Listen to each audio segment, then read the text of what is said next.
And we are started. I can switch back. So this is going to be an unusual evening for those of you tuning in here. We've got a change of plans this week, which means we'll still be doing Smoke and Mirrors, but it's going to be a tape to live situation. So I'll be showing Smoke and Mirrors here momentarily. We had to record it earlier. I'll be playing it back here in a little bit, but I'll be live on the chat room and all that kind of good stuff. So don't you guys worry about that. I will definitely be doing that. I'll also be doing a license check tonight. So that is the plan. Meanwhile, I should queue up that. Need to go to there and pull up that.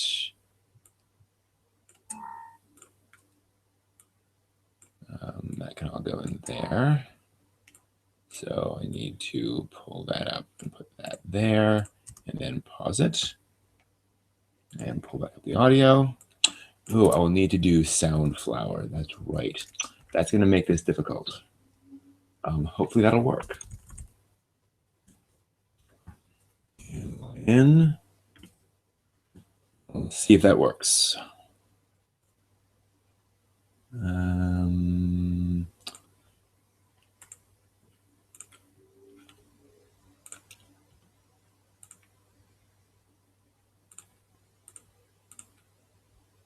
And testing still audio there.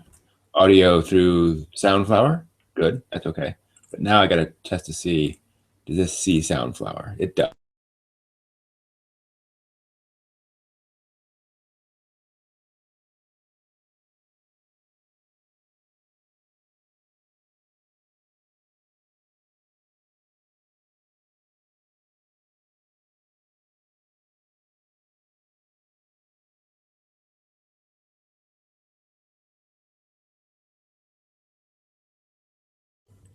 There. So Soundflower is not working.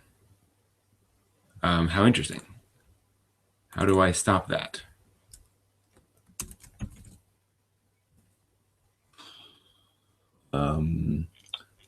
Let's try that. Yeah. Let's try killing Soundflower bed and then trying it again. Perhaps I need to change some settings. That all seems fine. Let's try audio setup. Built-in output, built-in microphone. Yeah. Input. I think all that's correct. So let me try. That's okay. There's Soundflower bed. And then we select Samson. I think that's what we do. So we're trying that. So there's that moving in there to Soundflower bed. And then we will try switching back to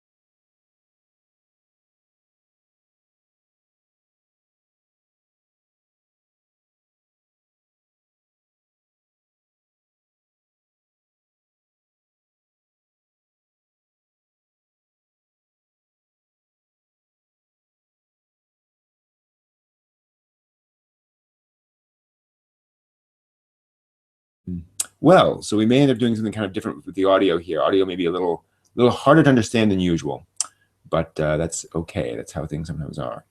Let me just try this one more time. So Soundflower is switched on. Channels are set up correctly.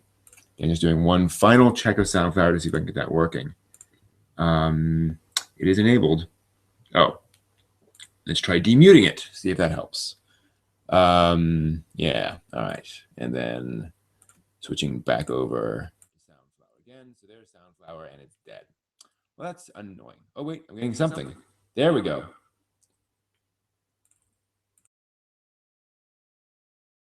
Playing through. Why am I getting an echo?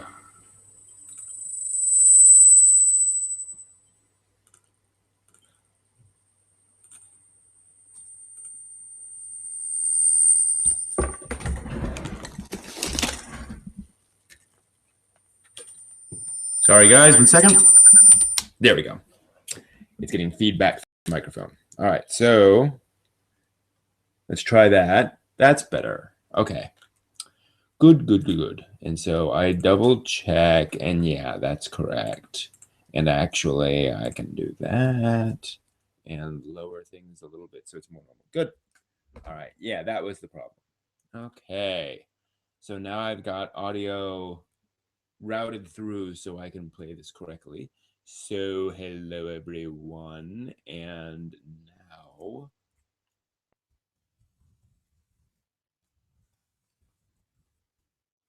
Actually, I can just...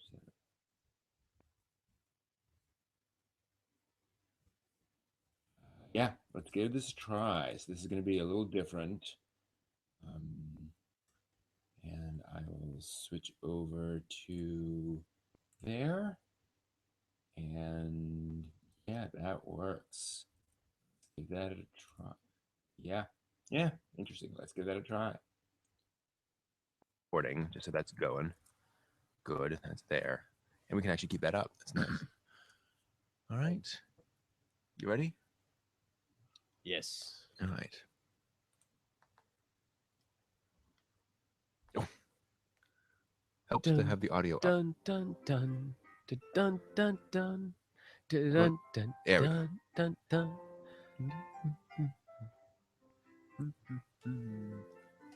Well, welcome everyone to Smoke And Mirrors. Exactly. These. Wait a minute. Smoke and Mirrors with Brent and Evan. Shoot. Odd. Oh, that's interesting. Dig it. It pulled the audio. The audio is. Oh, of course, the audio is playing. Sorry. Dig it. That doesn't matter. It's. Do you want to start over from everything? Yeah, the output should be going there. Because we can always. Yeah, let's start that again. So you can edit that out, right? Yes. We can fix anything in post. Exactly. We can put in actors who were never there. And welcome to Smoke and Mirrors, where we are going to be moving into some interesting topics today. Some controversial topics, actually. It could be troublesome. So if you have very small children, they probably won't understand. Exactly. I hope they don't understand, actually. I had trouble understanding, and I'm not... Actually, we want to start with Haruhi, don't we? Haruhi Suzumiya. So we are on to episode 9, broadcast order. What kind of... It's not a border collie, it's a melancholy. Right? It's a melancholy. And I believe this is, let me see, where are we here? I'm trying to figure out where we are story-wise.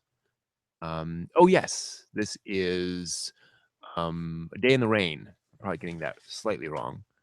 And Quiet Day in the Rain. Those of you who are joining us for the first time, we're going with the broadcast order, which is different than the DVD standard release order. Very good point. Yes, we're going with the order as it was broadcast on television. So this is episode 26 in overall order, last chronologically. Just a little bit of jumping around there. Yeah.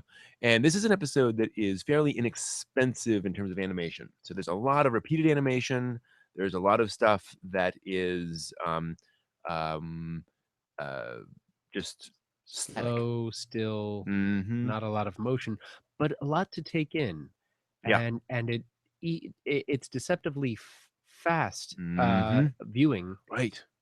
Despite the lack of high-speed action. It's one of the impressive things about this show is that they take an episode that's just about Kyon going down to pick up a heater. Plot. Really. That's the whole thing there. Spoilers. And yeah, I know. But the dynamics of the relationships, it really gives you time to pause and think and reflect. I just noticed something Unlike some actually. high-speed anime. Yes, what they show there on the thing, that's the video game they played, I think. Oh no, it's not. It's something. It is 3, but it's not. It's Tundra Gunslinger 3. I have no idea what that is, but it sounds awesome. But those are the 4 laptops. Those are the laptops they got from They needed later those on. to play the game there, didn't they? In the future, in a later But they get to episode. keep them afterwards. Right, yeah. So anyway, I But think that's a different episode. Yeah. So there, it's funny going with the broadcast order. There's a bunch of different references sometimes to an episode that has yet happened or has not yet happened. And once you know that the others have happened, then you can say, oh, that's what that was in a previous episode, and it makes sense. Yeah, and I think it's one of the things that makes the show fun is that you're watching things and wondering, okay, is that a reference to the future or not? Foreshadowing or foreshadowing, maybe. Hey, what are they doing there? So it's December, which is a bit of a jump from before. Just a couple episodes ago, we were on summer break with that murder mystery, and now we got everyone in the winter. And I think this, a good example of what you're talking about. One of the things they do in this episode is show you a lot of little things over the course of the episode that to sort of draw you in. So there's bits about the weather. There's bits about this heater that Haruhi apparently scammed out of a guy. There's bits about the characters and what they're doing. Yuki's there reading, and so they spend a lot of. And then of course there's the little bit with Mikuru, who's now going to get photographed in various compromising positions. I love how at this point Kyon just leaves. Like, okay, this is happening again. And it is a very quiet episode. Not much happens, and you see what's interesting here too is their choice of camera angle. Oh wow! In the introduction, you see all around their club room, all sorts of details. The games they're playing, just lots of details, and it gives you time to take all that in and really say, yeah, it's not just this fuzzy kind of out there place. These people are spending their time there; they're enjoying it, and it really adds the character to the room. And it's one of the ways that you can kind of have fun with the show is looking at the club room and seeing how it's decked out. What's there in that corner? What isn't there yet? What might be there? The bookshelf. Yep. Where it is in relation to the wardrobe for the cosplay. There's Kozumi with his white card from the Adventures of Mikuru-chan film, holding that up for the good photos. For bouncing the light. Yep. Yeah, we have some, and what's also interesting too is the contrast here between their room, which is quite bright, and the outside, and this very drab outside. And it's where I think this episode is kind of going thematically, is it's contrasting the excitement and the energy and all the fun they have in the room with the very quiet normalcy outside, cold, rainy. Every day. And I must mention their creative use of convenient obstacles. Whenever Mikuru is being stripped, Yuki just happens to stand up just at that moment and block with her head any view we might have of that. Oh, which is that's probably safe. Yeah, quite safe. We even see Mikuru's outfit flying across the room at one point, but it's very creatively done. And yes, it's a quiet episode, but it's very carefully constructed of seeing how the characters are talking back and forth, what they're doing, and Kyon's sort of progress to and from this shop. What's also interesting here is he expects there to be some sort of nefarious stuff going on with the shop owner. How did she twist his arm and force him into giving us this heater for the and it's kind of strange because she just mentioned that they're doing another movie, and so he's giving that to them as kind of a down payment, if you will, or it's kind of his contribution. A second movie. Yeah, but he acknowledges that the first movie didn't generate any sales for him whatsoever. Not even Not even anything. No, it's about the same. Yeah.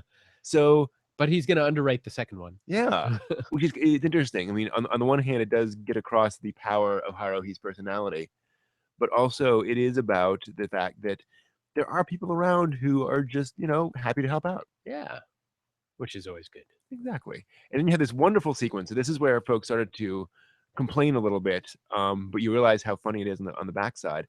There's this long shot of just Yuki sitting in the room, turning the paper on a book. She's just reading the book, and it goes on for minutes.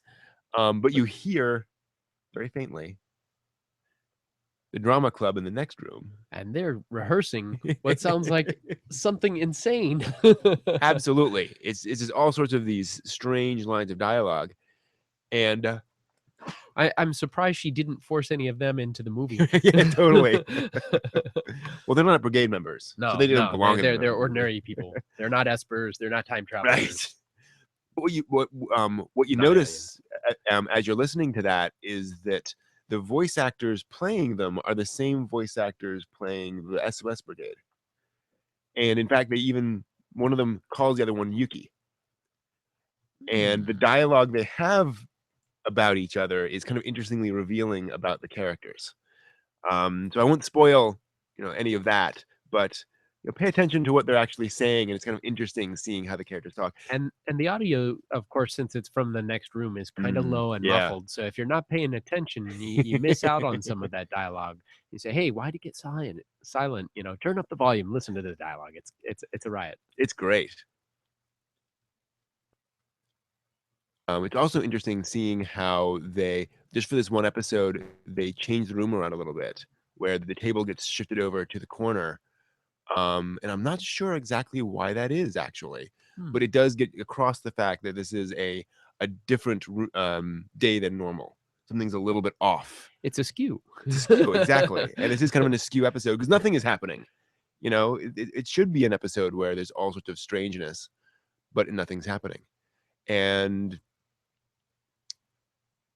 then Kyon comes back and everything's. We get the wonderful little bit with Tsuruya-chan, the very energetic, bubbly girl, who she has so much energy. It rivals Haruhi. It's that rapid fire. Hi, I'm looking for Mikuru. Is she here? No. Okay. Click. Closes the door. And she's over there. Yep. Okay. Boom. And poor Kyon is hauling that heater all the way up the hill. Gray day. Oh. At least it's not raining. Yeah, sure. Yet. About to. And so they're doing poses in the hallway. Bouncing more light. What light? Look at how animated she is. She is jumping all over the place. All she's doing is asking for help cleaning up, but she's all over the place with that. She's volunteering to help with the poses. She's just the life of the party. And again, it is really getting across how just dreary. Cold rain. Yeah. Very long hair. Very long hair, yes. I think her hair would get wet. Yeah, yeah, that's darn long. She volunteers her handkerchief. How nice of her. Very nice. Exactly. She assumes she's gonna get back the next day. It's also funny how the show plays off of harem stereotypes, where in so many shows you have the guy surrounded by cute girls, but in this, while he's surrounded by cute girls, it's not nearly the same dynamic. No, it's definitely a different dynamic, and the interest there. He's only expressed a little bit of interest. Yeah. He clearly has a crush on Mikuru. Clearly. And she is cute and all those sorts of things. But he hasn't made any moves. No. Well, not anything other than a little bit of flirting. Yes, exactly. And he's not intervened in certain circumstances that allowed Mikuru to do certain cute things or otherwise. He's not going to stop her. Yeah. not anything beyond good common decency. Yeah. But and here's a great example of how carefully Kyoto Animation thought about this show. Look at how Kyon pulls the heater out of the box, and how just all the styrofoam packaging, the plugs. It's all those little movements. Notice how when he turns the heater on, there's that, there's that force to switch it on, and then it switches all the way to the side. You really feel the physicality of that button. Exactly. Just really thoughtfully done. And the cold is slowly being dissipated. Of course, he's wet at this point, so he's a lot colder than the people who are cold in the room already. Right. And we see on the blackboard behind him some photos from the Mystery Island getaway. He's a cute little reference there. A game. Comes back to his card game that they've interrupted so rudely. And then Kyon gets really tired and sort of conks out for a while. And then we had that wonderful little moment when he wakes back up and Haruhi is kind of surprised. Now, the implication is that she was about to draw something on him or otherwise mess with him now that he's asleep. But she doesn't quite have that expression. No. Her expression is more one of just not knowing quite how to react. Whereupon you discover that he has a couple of cardigans on him, and one of them happens to be Haruhi's.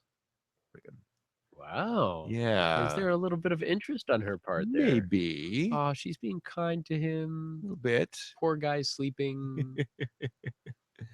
Yeah. It's possible. Little hint that something's going on there. Maybe she's not a completely But she cold. takes hers, and he still has one. Yeah. So who somebody else's cardigan was there? Probably Nagato. Presumably. Or could it be possibly hers? Yeah. One of those Who two? knows? Who knows? So they decide to... But it's late at night. He was falling asleep. He was bushed from carrying that thing up the mountain, climbing, hiking with a heavy load in the rain and the cold. And now they're still, it's still raining, and they have an umbrella. Yeah. Which belongs to the teachers. The teachers. Of course, that doesn't bother Haruhi. She's... it's from the school, and that's what it's for. So now, if you know that this is episode 26, you can appreciate the sort of structure of these final moments, because it is kind of the end of the story. So this is a little bit of a if you're going with a DVD. Yeah, going with the DVD order. Look at her. She's so our final image is that little raspberry that she is giving to us at the end of the episode, which is it's a sweet episode. It's a sweet way to end. Very sweet. At least in terms of the overall story. It was comforting. You go from a cold, rainy outside to warm, cozy inside, friends who are taking care of each other. That's a great way of putting it. Absolutely. They are, they've come together as a group. Yeah.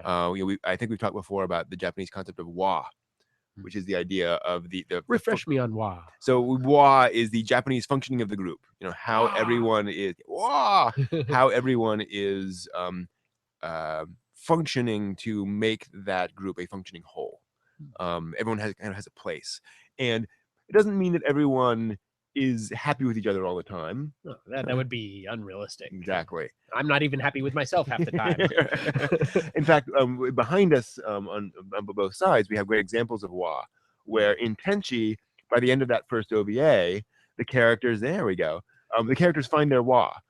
Ryoko and Ayeka are still, arguing every chance they get, but that is their place within there. They found that. Cowboy Bebop, after a while, everyone kind of finds their position within that on the Bebop, and so you get that idea. So this is all about wa. This is all about how that group has found its groove.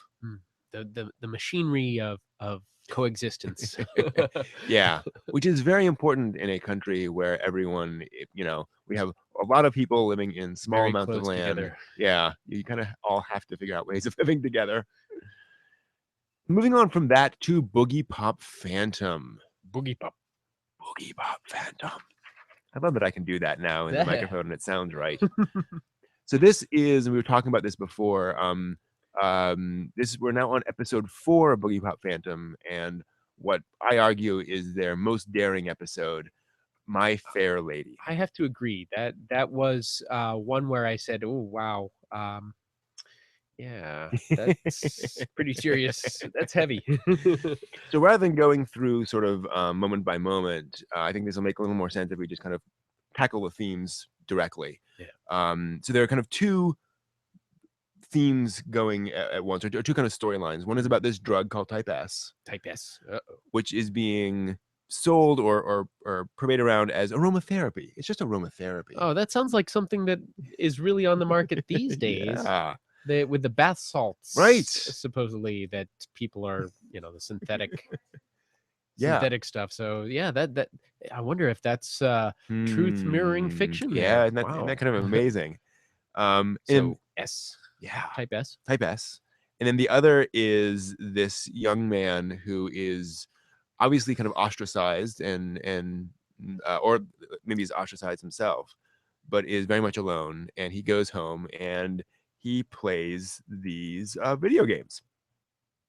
And they're not just any kind of video game. He is playing A gal game. a gal game, a visual novel. I mean, there are lots of different terms for these. So Now, you'll hear us use those. now, what exactly are these gal games? Is that a choose your own adventure type of game? Very much so, yeah. I'll use the term visual novel as kind of the larger overall term for these games that are basically choose your own adventure stories with anime style art and dialogue that is printed on the bottom of the screen with voice acting along with them.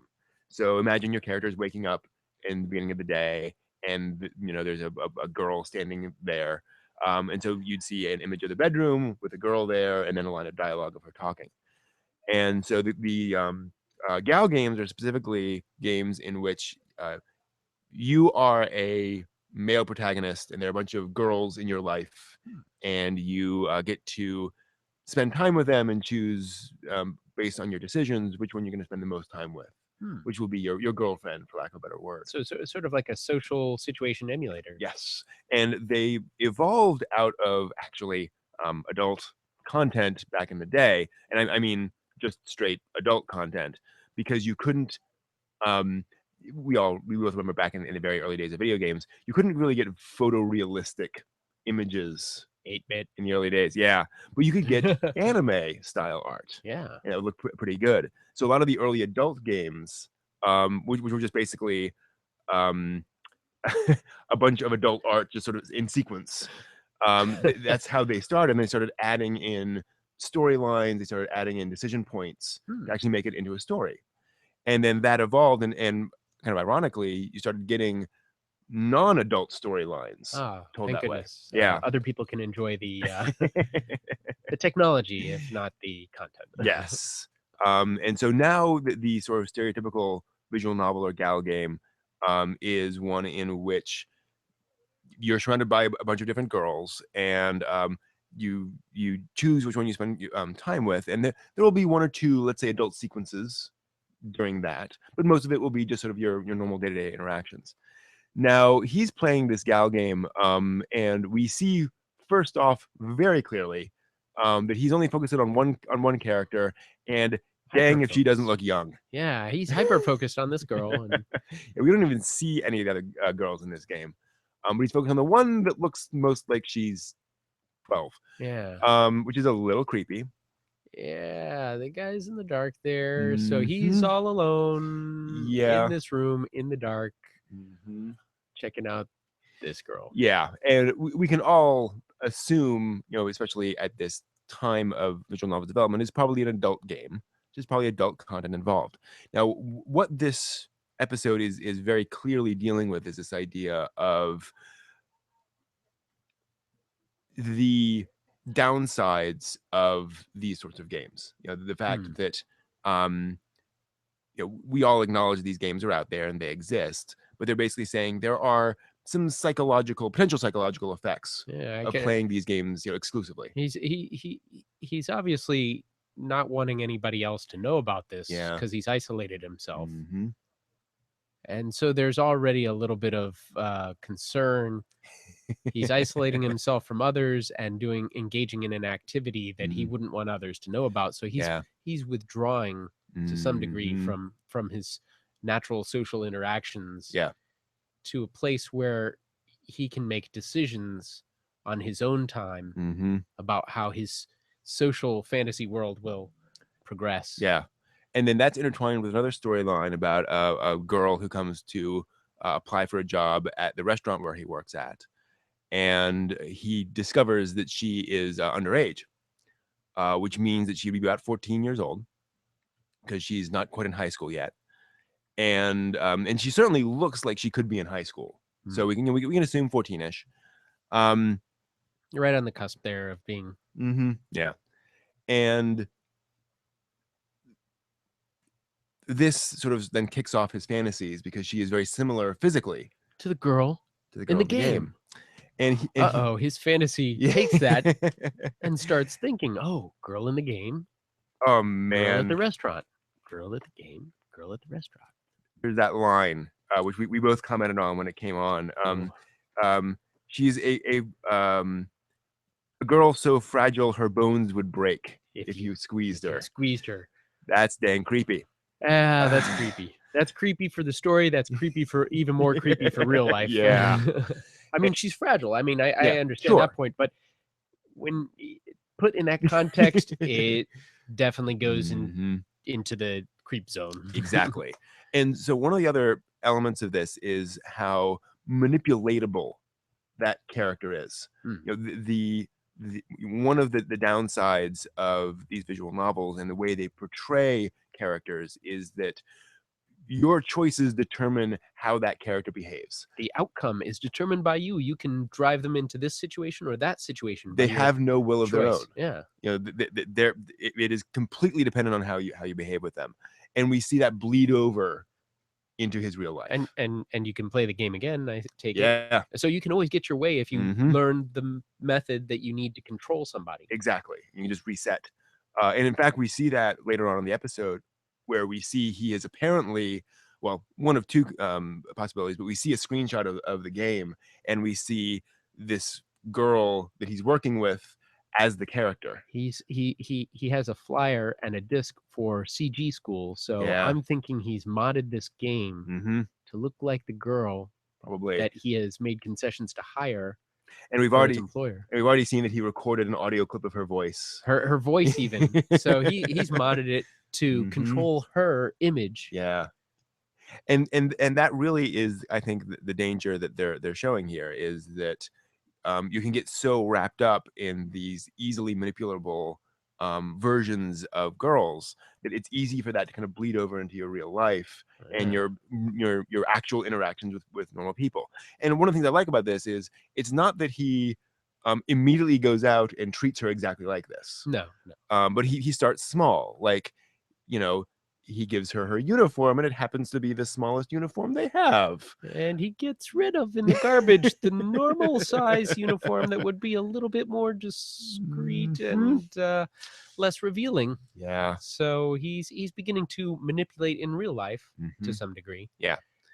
And he continues on that path. Yeah. He can manipulate very easily in the digital realm, in his fantasies, and he can continue to manipulate to some degree in real life. Yeah. But that division line between real life and fantasy seems to be blurred by his consumption of the drug. Yes. The drug. There's something about that is clearly clouding his judgment and clearly addicting him. And we see over the course of the episode, he's using more and more of it as time goes on, which is how it works. 1 drop. Oh, now 2 drops get him off.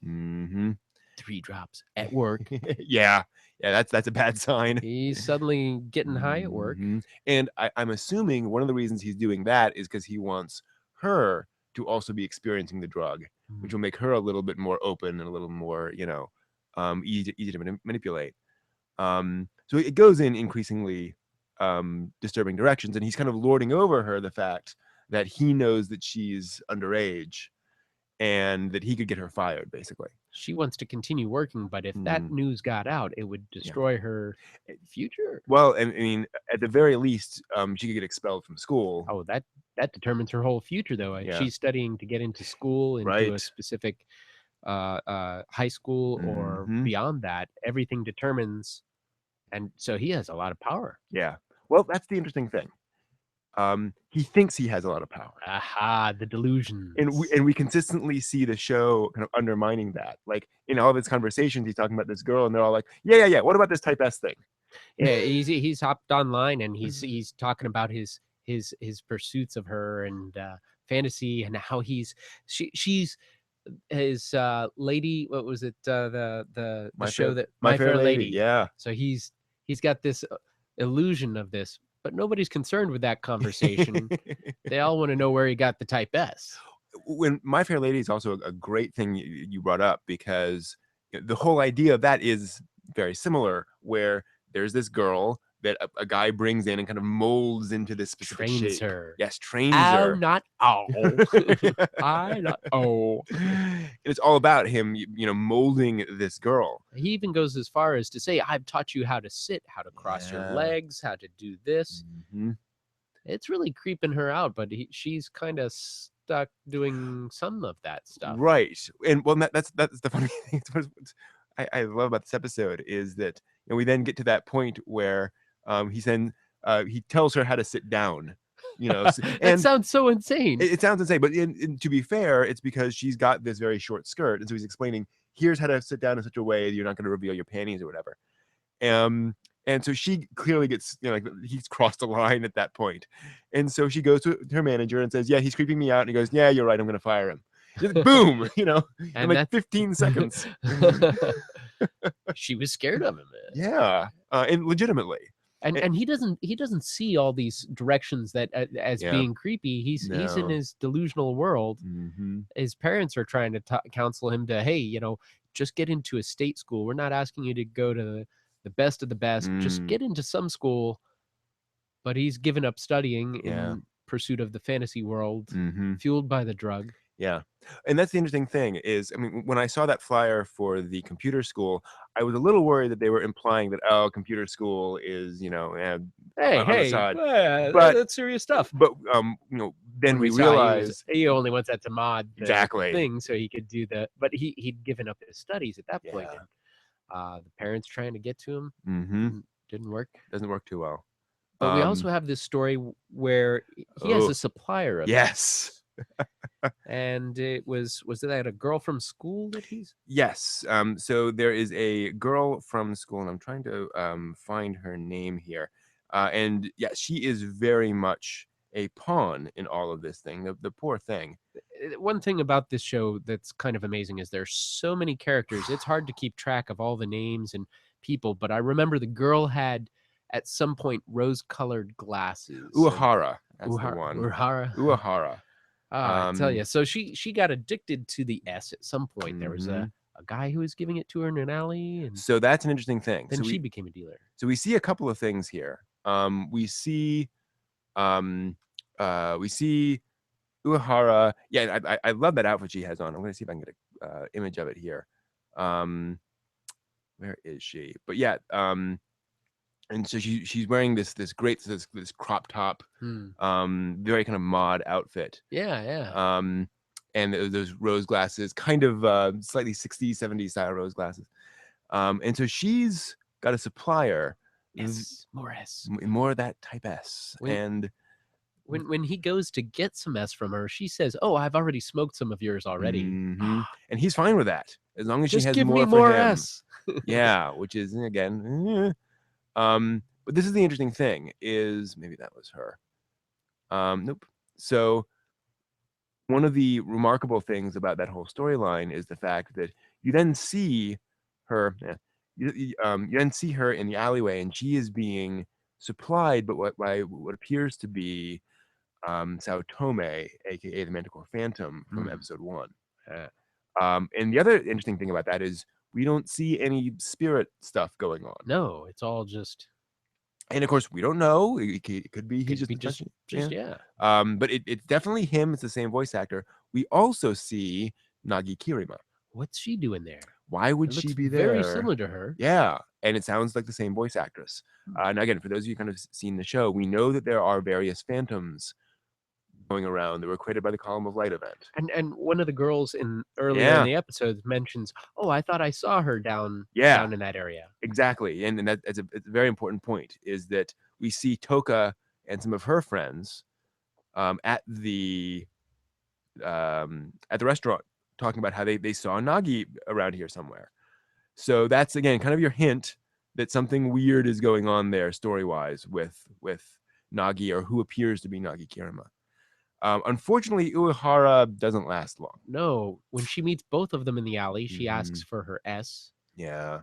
Did she get some? And then No, she got eaten. she gets eaten. And in one of the more impressively shocking moments, I think, in the series, because she's just talking to her dealer, and you know something bad is going down, and then they just cut to this shot of, let's be honest, if you haven't seen the episode, apologies for the spoiler, but you just see her brain getting blown out of the back of Here her she head. is with There her she is with her. rose-colored glasses, There her she lighter. is. She's ready to Love that. light up her S. Yeah. And you know, she likes the drugs so much that she's willing to pursue them Yeah. with this guy. And she sure does. we find out from the dialogue in that alley that S doesn't stand for cinnamon. I mean, obviously C and S are two different letters unless you're writing in Cyrillic or something.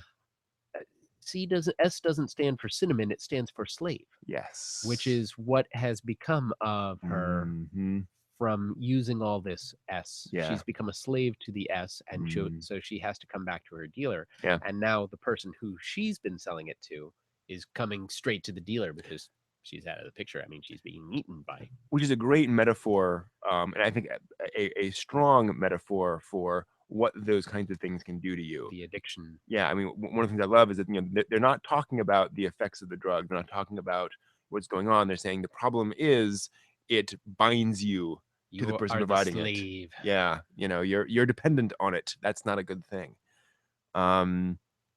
But of course, you know, you're dependent on it. So what do? You got to do something. And so we see this, you know, developing further and further, and it's pretty bad. I mean, he's very far down, but as we saw, you know, he volunteers at that point for something, doesn't he? He says, "Yes, just give me the S. Yeah. I'll do whatever. Yeah, I'll become the slave." and he's ready to recruit other people, and which is pretty bad. And they have a special stipulation on recruiting other people. I think was it was people who will keep a secret, and people with some sort of an attitude, like a negative attitude. Yeah, that's very strange. They put that stipulation on that, which makes me think there's something more to this than just the drug use. Oh yes, definitely. And there's the implication, and as we see in the next episode, there's obviously a lot more going on here. Not just in terms of weird stuff going on, but there's actual, like, you know, concerns about. Cool. As I was saying, this about that. Yeah. So we definitely see here the larger worries about the larger plot. You know, with this whole idea of enslavement, there's this idea that, man, we may have some bigger fish to fry in terms of the storyline.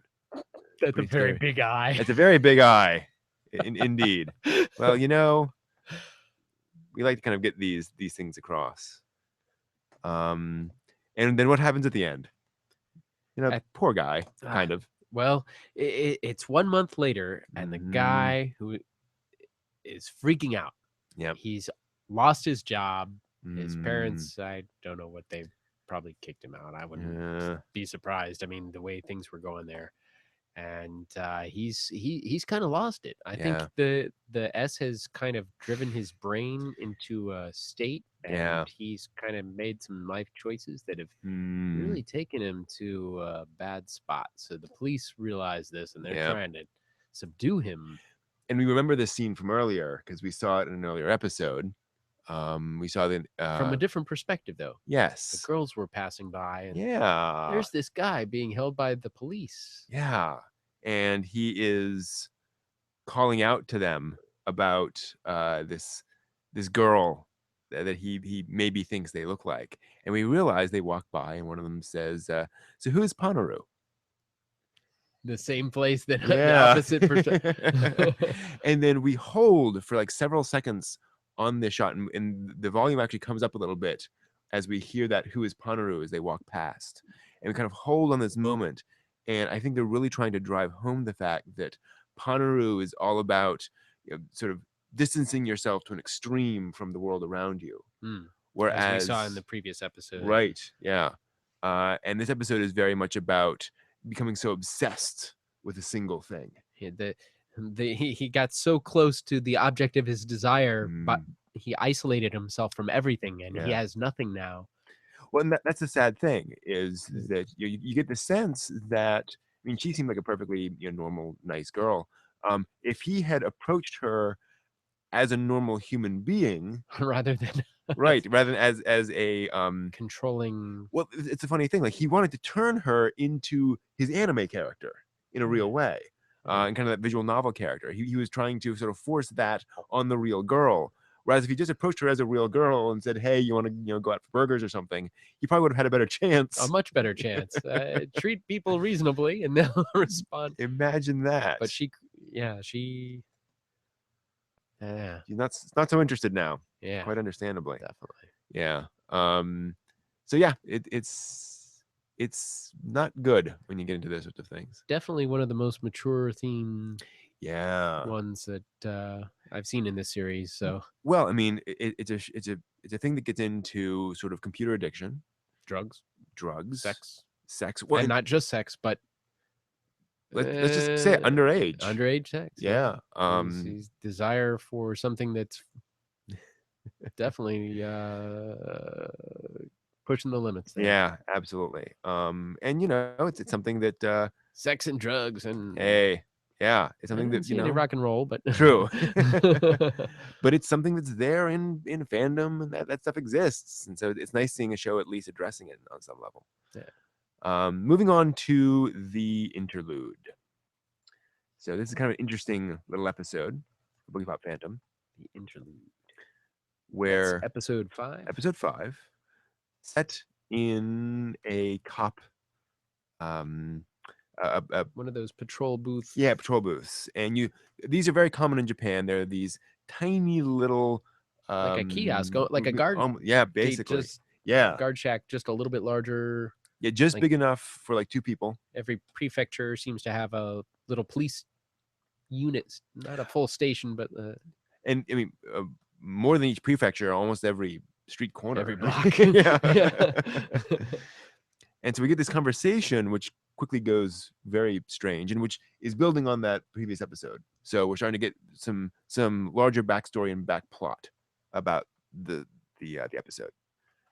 And so they start out with these 2 cops talking about a website and rumors on a website, and how there's some conspiracy, and the thinner, I suppose, younger seeming cop is sort of skeptical, but he brings it up, and he mentions he's kind of feeling some deja vu. Yeah, strange. Wonder if we'll get some deja vu later. I think we might. And then we get this stuff in the middle, and we were commenting about how much fun it is that we now finally spend some time with Toka Miyashita. Yes. And we've seen Toka a little bit. This is the girl who's always carrying the duffel bag, or often carrying the duffel bag around. And she seems like this very normal high school girl, slightly lighter hair than normal. And we see, actually, the hair is something we should mention here. One of the things Boogiepop Phantom does that's a little different than a lot of anime characters, you don't see any weird anime hair. There's no blue hair, no pink hair, crazy spiky. Yeah, everyone's got pretty much black hair, dark brown hair, like realistic people. Yeah, exactly. This is the kind of hair you'd see in not that people with unusual hair are unrealistic, but they're not as common. It's right. a rarity. Well, especially in Japan. there's highlights, but not the anime style hair. Exactly, which often makes it hard to tell who's who. And it's a great example of why we have those weird hairstyles. Otherwise, people tend to kind of look the same when they're simplified this much for animation. And we see Toka, and we know that Toka is kind of in the center of all this, but she has this completely mundane, average life, which is kind of nice. Those of you who've seen Project Eiko, Eiko's family is kind of like this, although there's some secrets there, but it's kind of very normal, average life. And so we see her preparing for the day and going about things. And we started to see some backstory. There's some interesting little sequence in here about these cracks in the wall. And I wanted to bring that up because it's hinting at something. Foreshadowing. Yeah. What's going on? They just laid this foundation here and it's already cracked. We just put in all this steel and it's already rusted. Well, we should have checked it. Whose responsibility was this? Oh, it was yours, Chief. You already inspected it. Well, he obviously wouldn't have inspected bad stuff and sent it in. So something's going on that's prematurely aging all this stuff. Yeah. And of course, then we immediately cut to this house that's overgrown already with vegetation. Speaking of prematurely aging. Yeah. And we come in on this old woman who has died, and she has this flower in her mouth. Now, that's weird. Now, the immediate image, I think, us outside would look at this and imagine that there are flowers growing out of her. Those more familiar with Asian iconography would know that this is a flower placed in her mouth, and leaves placed on her eyes. Is that something that's done to dead people there? Or? In some ancient contexts. Sort of like the pennies on the eyes to pay the ferrymen. Right, exactly, across the river Styx. So this is going back to some earlier stuff, and that flower is a specific flower as well, without getting too much into spoilers.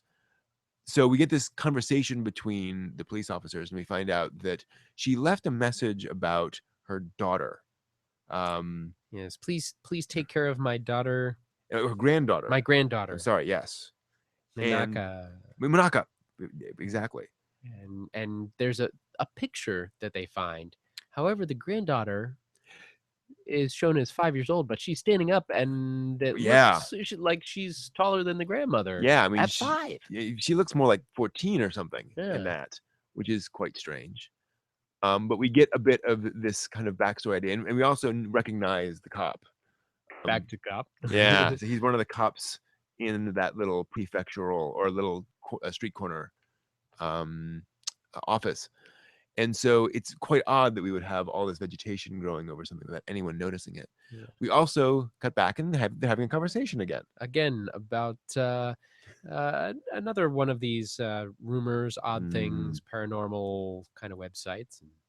And rumors is another theme that weaves its way through Boogiepop Phantom.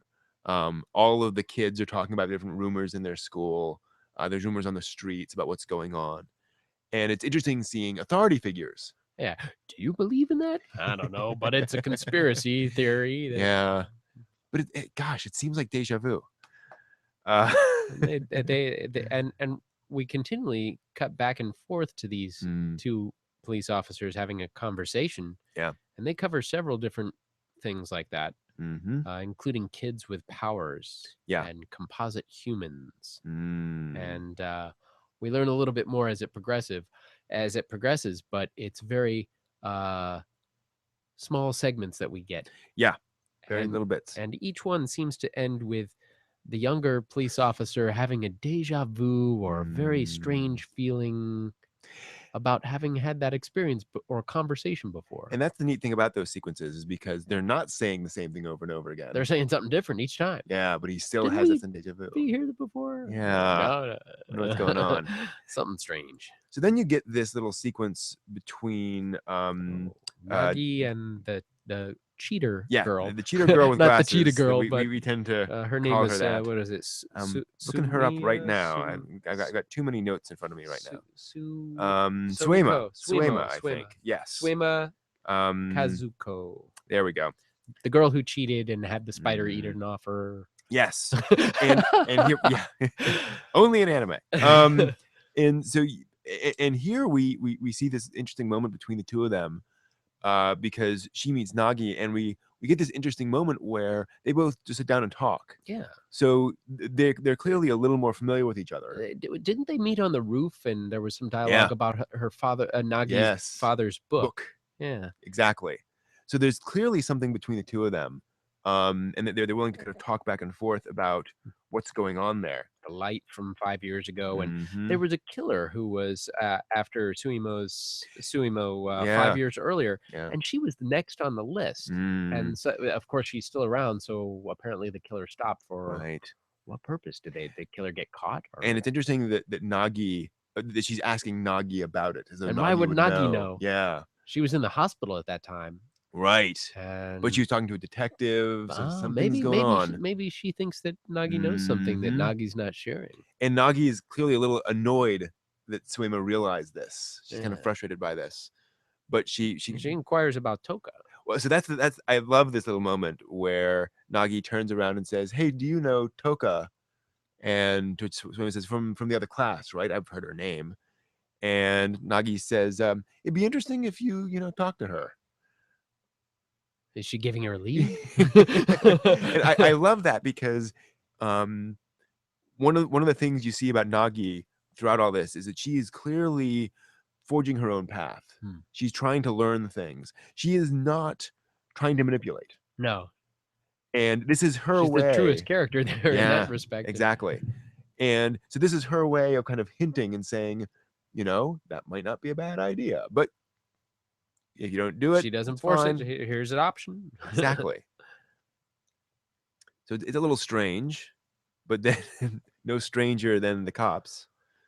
Those guys are strange. Yeah. And so we get to this whole story. And so they have this interesting backstory, this idea that 1 in a million children are born with some kind of powers. Yeah. And there's this group that's observing this. And they decided to kill them all. Yeah, at some point. The composite humans who are sent out to kill these children with special powers. But we're getting more and more of these children with special powers recently. So something's not adding up there. But we do get more from this guy revealing kind of what's going on there. And meanwhile, we get some back and forth between Toka and Suema at the hospital. So they sort of cross paths at the hospital. And we've seen this hospital before. This is the hospital that we saw in the first episode, the prefectural hospital where that creepy female woman doctor is. That's that same spot. And there was some mention about early on when the police were investigating the old woman who died. There was some discussion about a special serum or drug that had been taken away to this hospital and had disappeared. Yeah, which may have come from that organization, that shadowy the organization, the Toa organization. He was calling it. Whereupon Suema comes across Manaka. Manaka at the bus stop. Yep. So here she is, and she's actually near the hospital, and we've seen her near the grounds of the hospital before. And she's around got all the butterflies. Yeah, she has all these glowing butterflies around her. Now we all know that butterflies have certain symbolic memories, kind of like the bugs that the spider-eating guy exactly had. Except these, when they hit you, you kind of experience them. Yeah, you experience somebody else's memories. And so she's hit by these butterflies. We saw 4 flying at her, and she sees the conversation between Nagi and the detective from earlier, in the hospital, where they're talking about what to do. Oh, what to do with their lives? Yeah, do you follow through with justice or kind of let things happen or not? Then she moves over and she sees basically half a body, intestines all splayed out everywhere. And above the body is that creepy woman doctor from the hospital looking over it, which is a little scary. And then this point, and then we see that's Manaka's mother. Manaka's mother. Yeah, she's being given a serum in the hospital. And part of the backstory is the grandmother raised Manaka. Yeah, because the daughter, who her Manaka's mother, had some sort of trouble at birth. Yeah, and some sort of brain damage occurred. And was no longer available to raise her. Yeah, because she was not altogether there. Right, but we know Manaka has been at the hospital quite a bit for some period. And so then we come back from that sort of memory sequence, and it's quite interesting because we come back and there's still one butterfly that the Manaka has not allowed to touch. But then when we come back to Manaka, she's absorbing 3 butterflies. Yeah, that's strange. Is she swapping out memories? Or apparently she's taken 2 memories from Suema. And I don't know if this is a destructive process or not. I'm not saying she's sucking it out of her, but it's possible she's copying these memories over to her. We'll find out later on. Yeah, there's they 3 changed from a butterflies. butterfly to spheres, and These she dots, holds them, cradles them, and in they come. wow. And And she off walks she goes. And just off she goes. So kind of strange. And then again, Toka shows up, and we have a little conversation between the two of them on the bus. And they talk about cram school. Yeah. They decide they're going to go to cram school. And again, this is kind of reinforcing how Toka, despite being in the center of all this, she's going, "Oh, good, you're going to the same cram school I am. That's such a relief, because when other people see you going to a cram school, they think you're kind of weird. So it's really nice that it's totally mundane high Just school regular, stuff. everyday conversation. Yeah. Absolutely. And so they have this just this little conversation, whereupon we get these kind of interesting things from Toka. Toka just keeps saying odd things, and then when they leave at the crossroads, there's a very weird moment where where Toka says, I'm going to see if I have the line down here. I don't think I do. Where Toka turns and has this very deliberate stare. Oh, yeah, that was very unusual, because her voice it's kind of different. It's she's a ways away, but still she turns and directly addresses her. And we have this very interesting background behind her of people moving, and I think they're very deliberately making them move in this kind of slow motion behind Toka as she's talking, and drawing attention to the and she has this message. Almost monotonous delivery to her, very very serious, and it's a delivery you might recognize from earlier in the show. It almost seemed like it wasn't her. Yeah, it was so serious, and not like trivial as the conversation was. It's almost like Boogiepop. Yeah. It would be kind of strange. And then Swayman just says, she's a strange girl. I think nothing of it. Yeah, exactly. And so yeah. And so now, hey, so we see a character that will show up in later episodes, this little kid in like a Robin Hood outfit. Yeah. It's very strange. I'll never grow up. Yep. Who we will learn later is named Poom Poom. I say Robin Hood outfit, it's actually a Peter Pan outfit. Is it more of a Peter Pan? There we go. That's really the implication there. And he seems to actually, I mean, they take hands. So he seems to be taking her away. They almost as if they're friends there. Yeah. It seems like they've become friends. And that little wash of white, and then there's some butterfly, some dialogue as people realize that Manaka has left the hospital. And where'd she go? Where was that girl who was here? And it's interesting, the dialogue, because the person says, I only turned my eyes away from her for a second. She's been outside for a while. Yeah, that's a long second. Is that healthcare maybe being slack? Maybe. It certainly is inconsistent. And then we see a butterfly memory sort of waft away and disappear off to the side somewhere. I wonder what's going to happen with that memory. And it sort of flies up.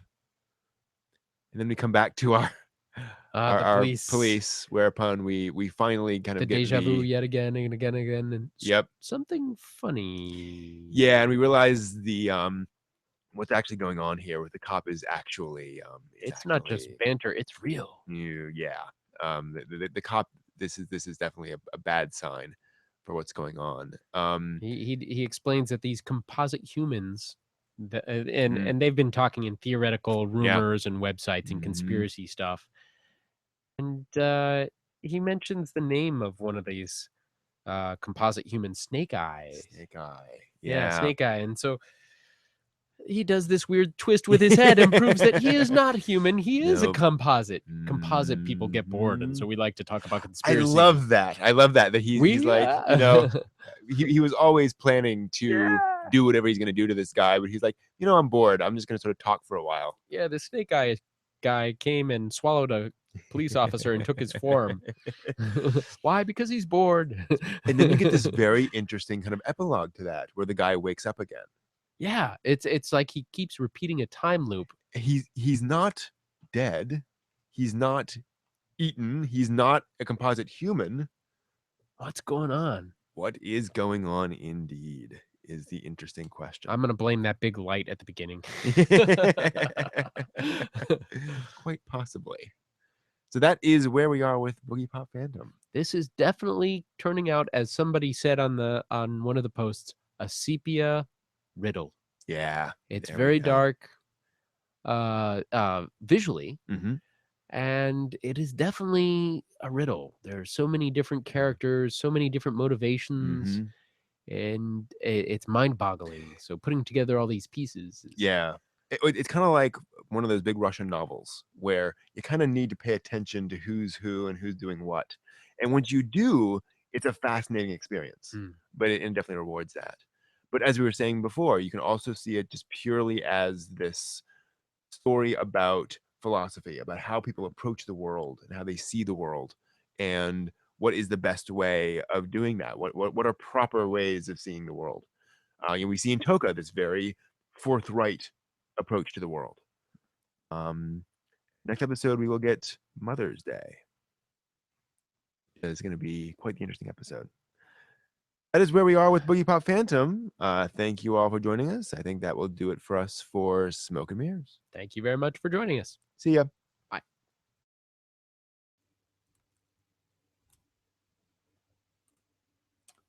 All right, there we go, and we're back.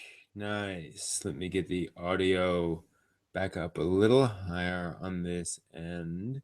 There we go. Cool. Okay. So that was Smoke and Mirrors. As I mentioned, we had some scheduling issues, so we had to pre-record that this week. We won't normally do it that way, but that's okay. And we now it's time for license checks. Let me go ahead and do that. I have some images here somewhere. And I'll pull those up. I don't actually. It's kind of frustrating when you have a week where there's just very little that's been licensed, but that's okay. So let's see here. I'll just pull those up, make sure everything is good to go.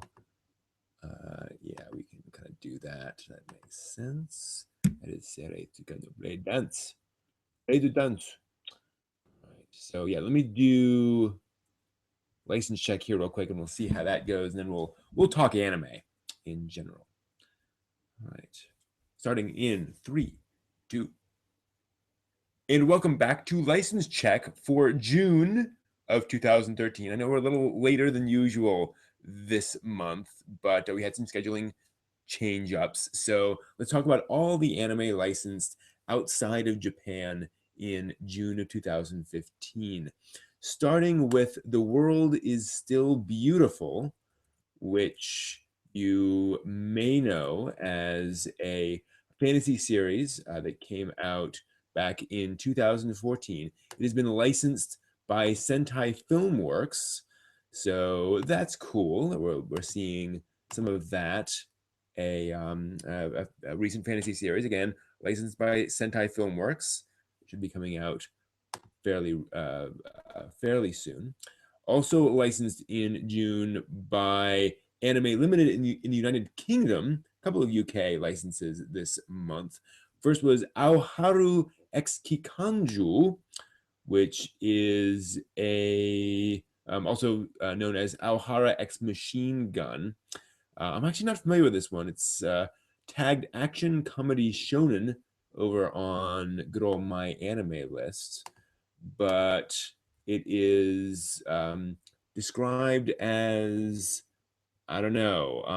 The synopsis isn't very helpful, but it looks like a slick little show. Came out this year, 2015. So again, that will be coming out in the UK at some point from, what was that? That was from Anime Limited. Animatsu, or Animatsu in the UK, has licensed Future Diary, the anime series. That's the one about kids with cell phones, where the cell phones um, um, let them predict the future. Yes, they can all predict the future, and each diary has some special features, and they're put into a sort of a battle royale kind of experience. I'm kind of a fan of that one. I liked the manga. I haven't watched too much of the anime series, which came out back in 2011 through 2012. So that'll be coming over to the UK, hopefully fairly soon. Moving on to Madman Entertainment over in Australia. They've licensed a handful of things. Let's get through those. Dramatical Murder, which was it's an anime series from 2014. Which is a sci-fi shonen series. So that should hopefully come out soon over in Australia. Also, Hamatora the Animation, which is a series from last year. This is one I'm not familiar with. A lot of these are ones I haven't checked out yet. Also licensed Hanayamata, which is described as a school slice of life series. Okami Shoujo Tokuru, Okami Shoujo Tokuro Oji, Wolf Girl and Black Prince. That's a little easier to describe. Looks like a shoujo series about a 16-year-old girl who claims to have all sorts of boyfriends, but actually has none, and then gets involved with a guy who's a bit of a problem. So that's Wolf Girl and Black Prince. Also licensed Seirei Tsukai no Blade Dance of the Elementalers. This is a series from last year, and it's a sort of a shonen action haremish kind of a series with some ecchi elements. So those all coming to Australia this year, and all from Madman Entertainment. And believe it or not, that's all that was licensed in outside of Japan, or at least in North America, UK, and Australia in June. Part of that is because of Anime Expo and Otakon. We tend to get a lot of licenses around that point. So expect a lot more licensing stuff for July. But that's the stuff for June. So that's it for this month on License Check, and see you next month. All right, so that's done. So that's recorded. So I can not worry about that as much. Weird. Not too much in the way of licenses. No, these were for June. These were just June licenses. Since July isn't over yet, I don't want to do July yet. So yeah, I mean, I'm a couple weeks late, unfortunately. As far as I understand, Bcast, Full Metal Alchemist kept the same cast for Brotherhood in Japan.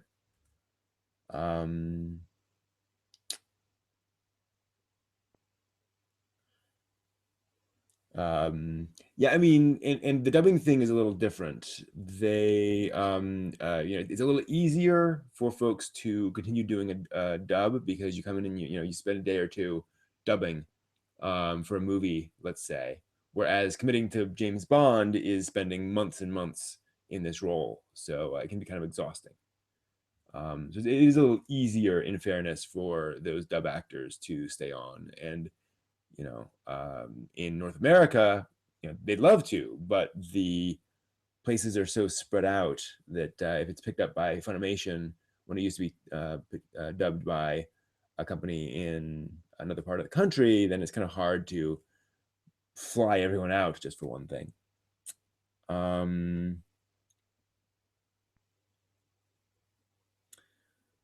I don't know about that, Liquid. I suspect usually the reason that a series is not released like that is because the licensing fee is too high. Usually the original company is asking for just too much money, and it would just be prohibitively expensive to bring it over.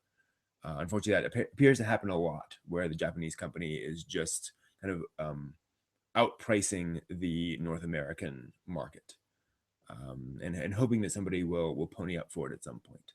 Apparently, that's not uncommon. So that might be it, but who knows?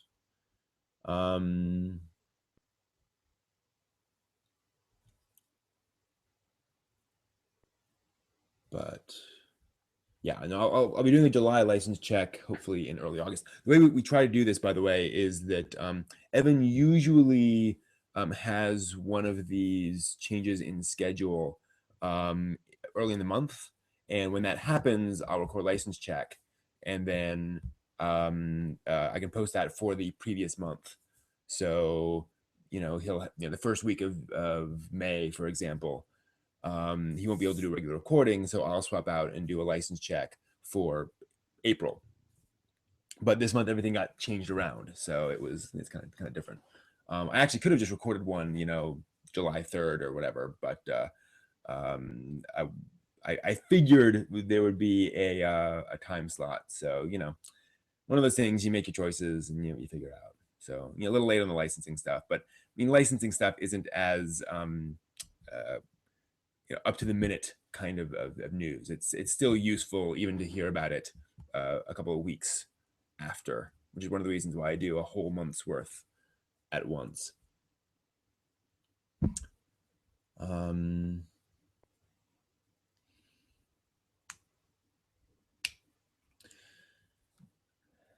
Yeah, I certainly cannot answer that question about Dragon Ball Super there, Liquidus. I know very little about the Dragon Ball franchise. So it's an interesting question, though. I'm expecting that what's happening there is sort of a franchise play where they're saying, we don't want to ignore previous canon.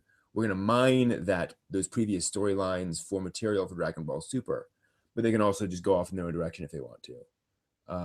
So that is, often what these folks will do is say, okay, well, we're just going to kind of, go somewhere with this existing material so that the existing fans are familiar and comfortable, but then the writers can kind of go off in their own direction. I don't know, but that's certainly a possibility. Sorry, I'm having some technical issues here. Just want to get this working. So yeah, so that is that. I will be at Otakon this year doing a couple of panels. Unfortunately, Otakon does not allow recordings of panels that then get rebroadcast publicly. So you can record a panel, but only for personal use. So while I would like to record my panel, and actually Evan will be there to record my panels, I cannot rebroadcast that because I'm required to sign a paper with Otakon saying that in order to actually do the panel, which annoys me, but them's the rules. So I'll be doing a couple of panels at Otakon. So if you or anyone you know are going to be at Otakon, I hope you guys join me and show up. Then I'll be doing my Harry Potter versus Spike Spiegel mythical tropes in anime panel, as well as the how anime is made panel. That'll be interesting. That's an interesting thought, Kaiser. I like that idea that maybe those storylines of the recent movies were more, kind of the opposite direction, that they were kind of plans for Dragon Ball Super. Certainly possible. Who knows? It's also possible that, the writing staff that worked on those movies may have been moved over to Dragon Ball Super. And everyone said, hey, let's, we had these good storylines. They worked. Let's leverage that. Hard to tell.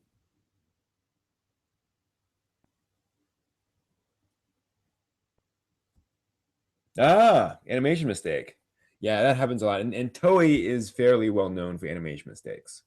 Their animation is relatively sloppy because they churn out so much animation. And I don't mean that to sort of turn up my nose at Toei animation. It's one of those things where you're working at such a factory scale that those animation mistakes are just going to leak out as kind of the nature of the beast. I'm sure One Piece has all sorts of problems like that.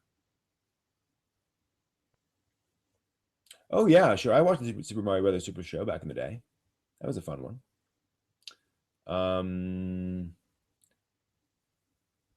Yeah, I see animation mistakes all the time. We're rewatching Mobile Suit Gundam, and it's amazing how many times characters, collars, the colors of their collars change, or a shadow appears or disappears as they're just talking, blah blah blah blah blah blah blah, and a shadow is appearing and disappearing on their head or their hair. It happens a lot. It happens an awful lot. Less so now than in the past, I think, because especially because now they can go back and correct it. So by the time that episode of Dragon Ball Super, excuse me, makes it the DVD, that animation mistake will undoubtedly be corrected, and no one will ever see it again except folks who ripped that episode.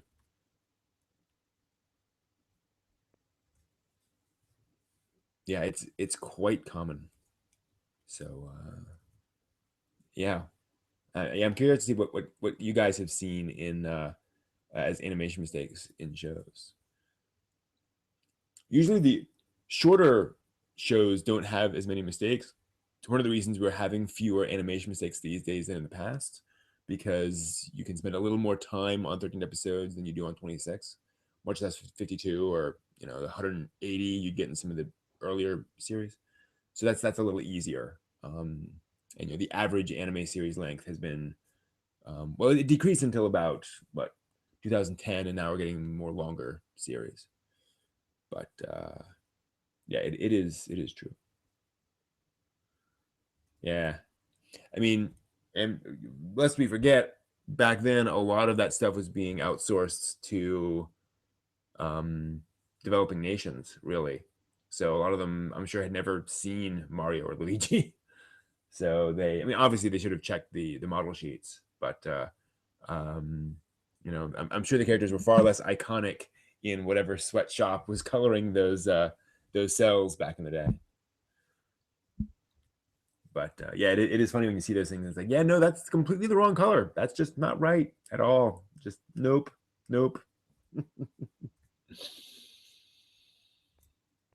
Yeah. And of course, I mean, there's a lot of a lot of changes to those characters over the years too.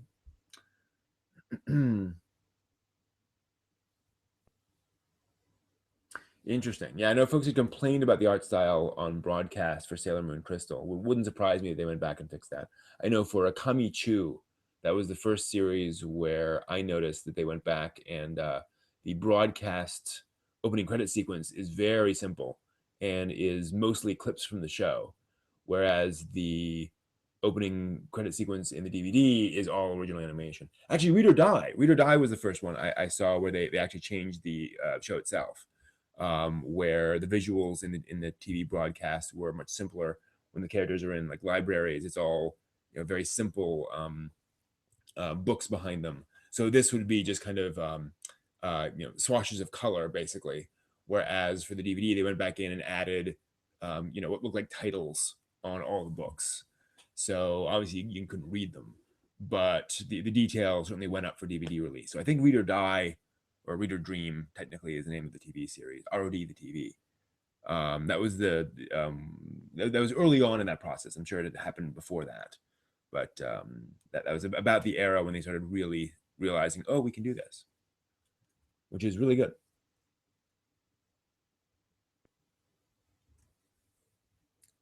That's interesting. Yeah, and I mean, in fairness, Sailor Moon is one of those franchises where folks are going to buy the DVDs.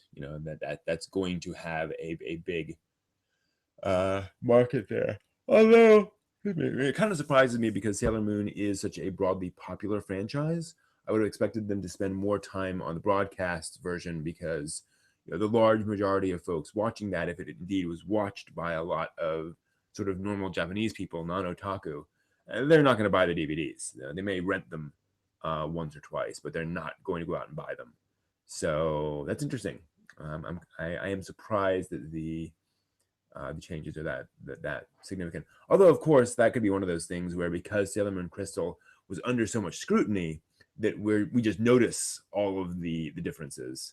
People were actually paying attention, whereas with other shows, folks just don't notice it. Or nobody bothers to go back and make the changes, So that could also be part of it. Who knows? Yeah, that is unfortunate about the no pictures or links in the chat, which is kind of frustrating. That is the way of Google. Google is Google giveth and Google taketh away. We're dependent on them for this. That's one of the reasons why on Geek Spectrum we're trying to build a video catalog over on our own site. So ideally, I mean, the reason I have geekspectrum.org part of the reason is so that we can actually have, you know, our stuff over there. So whatever Google does with YouTube, all this content will still be archived somewhere. And you guys can go and see it and watch it and enjoy it over there. I would not at all mind moving all this off of Google in general, just because I don't trust, you know, any entity that provides stuff for free to do so forever. So, you know, that is a little scary that this could just poof one day. You never know.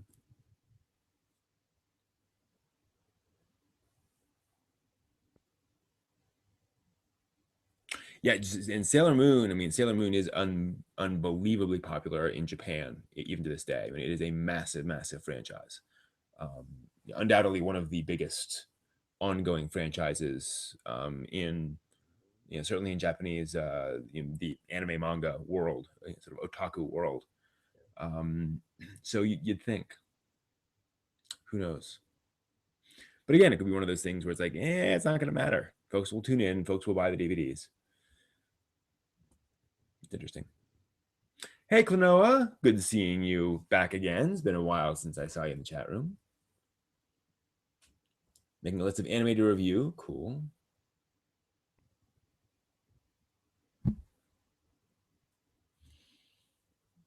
Yeah, Right Stuff just hopped on that Sailor Moon bandwagon. Well, I say bandwagon, but you know, they, with Crystal coming out, Right Stuff was like, yeah, let's move on that stuff, which is a good idea. Yeah, no, I agree there, Kaiser, that I would say Sailor Moon is on par with Dragon Ball as a massive franchise. You know, Dragon Ball. So in terms of long-standing franchises, you know, understanding that Naruto and One Piece and Bleach are all, you know, they've been around for quite a while now. But in terms of things that have been around for, you know, multiple decades at this point, I'd say Sailor Moon, Dragon Ball, and I guess Evangelion at this point. I mean, it's been 25 years. Gosh.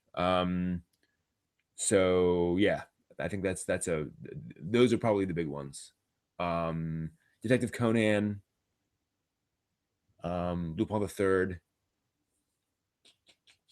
and then I mean, obviously the kids franchises like Doraemon and such, where they just exist forever, but they're you know, clearly aimed at a preteen market.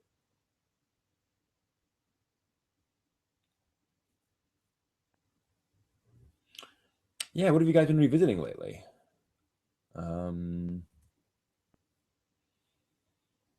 have I been revisiting lately?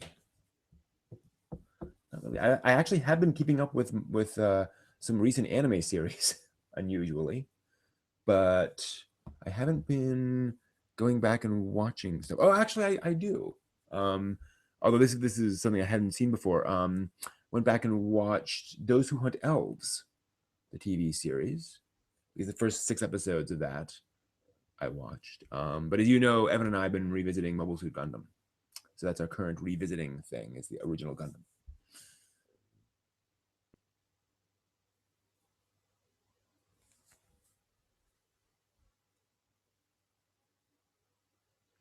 Cobra's TV show, Neo Tokyo for the movie, and Cockpit as your OVA. Cool. It's an interesting set. Blue Blazes, yes, that is a fun J-drama or J-comedy, really. I mean, it's I know J-drama is a term for all of them, but you know, it's really more of an over-the-top comedy. It's kind of funny how drama, yeah, not all the time. Yeah, Blue Blazes is hugely fun. For those who aren't familiar, Blue Blazes is a fictionalized account of the college life of a young man who wants to be a mangaka, who happened to go to college with Hideaki Anno and several other people who went on to found Gainax, and one guy who went on to found Bones, the anime studio. And so it's kind of about his life, and then also about those early days, those college days of those Evangelion guys. Again, highly fictionalized, highly over the top dramatized about what these characters' personalities are like, but it's great fun. And if you watch the opening credit sequence, go looking for that, you'll find that there is a um, um, so the opening credit sequence shows all of these characters sort of leaping around in these anime poses, and those are all references to existing well-known animation sequences. So if you hunt around on YouTube, somebody has matched that motion to the original animation, and you can see what all the references are to. But Blue Blazes is pretty amazing. Yeah, the guy who put Char is a lot of fun.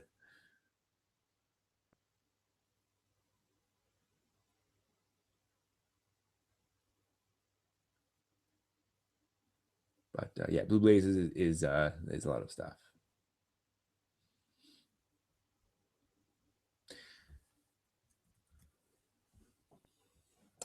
Yeah, I guess, I mean, getting back to kind of big franchises, I guess Pokemon would be in there and Digimon, but that's, well, 15 years as opposed to a couple of decades, so still kind of on the cusp of being, you know, really long-term franchises, but certainly big, certainly big.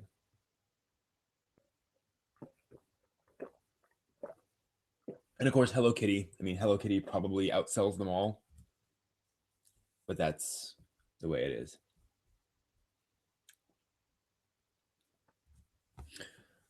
Yeah. What's funny is how, you know, speaking as you all are quite eloquently about how this is the year of Evangelion and all that kind of stuff, and Back to the Future and such. It's also weird how we're starting to get giant robots now.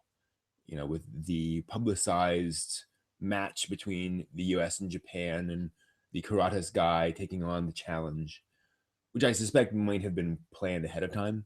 But yeah, when we're starting to see people actually building mecha, which is pretty awesome and amazing. Whoever that goes, I just think it's really cool that folks are actually, you know, giving that a try. Hopefully, we will see matches, and we will see that develop in some way, and hopefully in a constructive way. I mean, hopefully it's not just going to be big battle bots, but it'll be actual, you know, like labors, like construction equipment and things that help society. That'd be pretty awesome.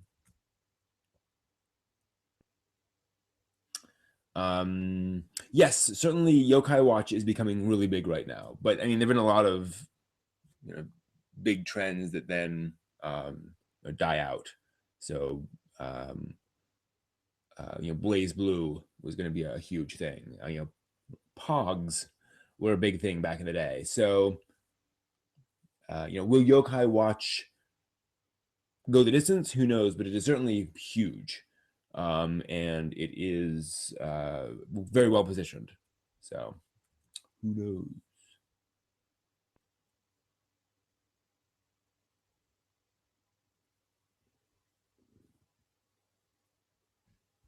Postcard Memories. That's a great name, Klonoa.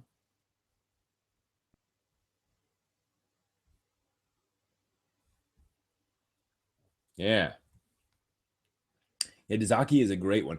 I love to see the more you can produce and say about someone Dazaki, the better, as far as I'm concerned, Klonoa. So anything you can do to explain Dazaki and to bring him to more American fans would be awesome, because he is an unsung hero of anime to otaku in the West. We just don't know about that guy, and he is pretty transformational.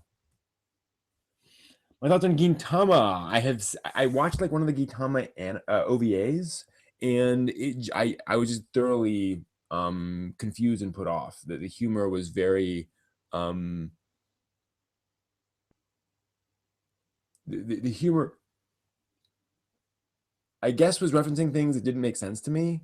I just didn't get the references. I didn't get what was so funny about it. And a lot of it was characters being frustrated with each other, which I find frustrating humor. So unfortunately, Gintama is not for me. And again, that classic problem of you know, hugely long shonen series.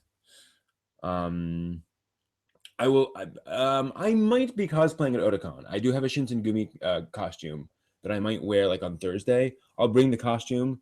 So I might wear it on Thursday for the Matsuri outside, depending on weather and such. And I might wear it at the con.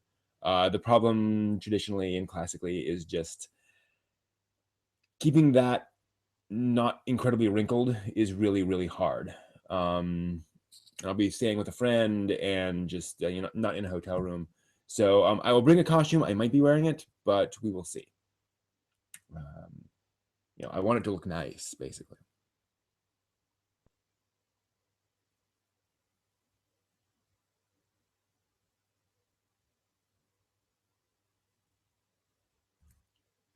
Yeah.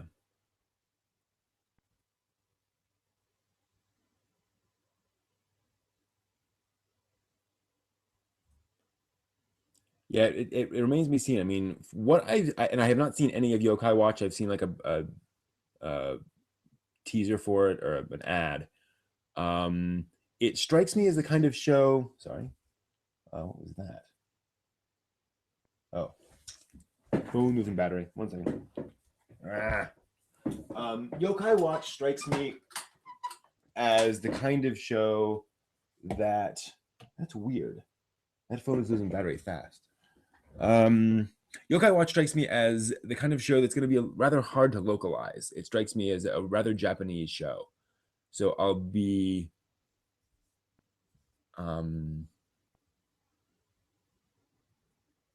curious to see if that really takes off in America. I'd be kind of surprised. Loop on the Third, nice. Oh yeah, Beyblade. That's what I'm thinking of, not BlazBlue. Duh. Yeah, Beyblade was supposed to be one of the big ones, and who knows? That's why I'm glad I'm not managing those properties. There are so many things involved in making those be successful, and so much is out of anybody's hand, frankly. Yeah, so it's complicated. It's weird. It's different. It is. Well, I shouldn't say it's weird, but it is. It's a lot. It's stressful. All right, so I've actually taken care of all the things I plan to take care of tonight in terms of recording videos. Is there anything else you guys want to talk about real quick? I'm actually kind of starting to fall down. I got like no sleep last night, so I'm starting to conk. Do you guys have any other topics you guys want to cover? And I'll be happy to address those, but otherwise I will probably head off here in a bit. Oh yeah, Bakugan. That was supposed to be big as well. Good point, Liquidus. Yeah, there's the tides come in and out, come and go. What do you guys think of the puppets of the return of Ronald?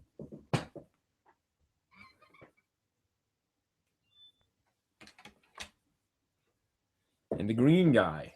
The green guy doesn't have a name yet. We're gonna have to figure out some way of naming the green guy.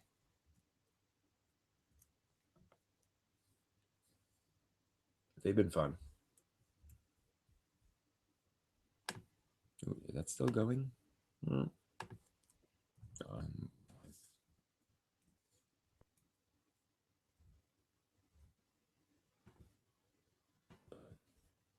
That was a fun little project this weekend to do those puppet videos. Glad to hear it there, Klonoa. My thoughts on anthologies. I don't have any like really specific thoughts on anthologies. I think, as with anything, they can be done well or done poorly.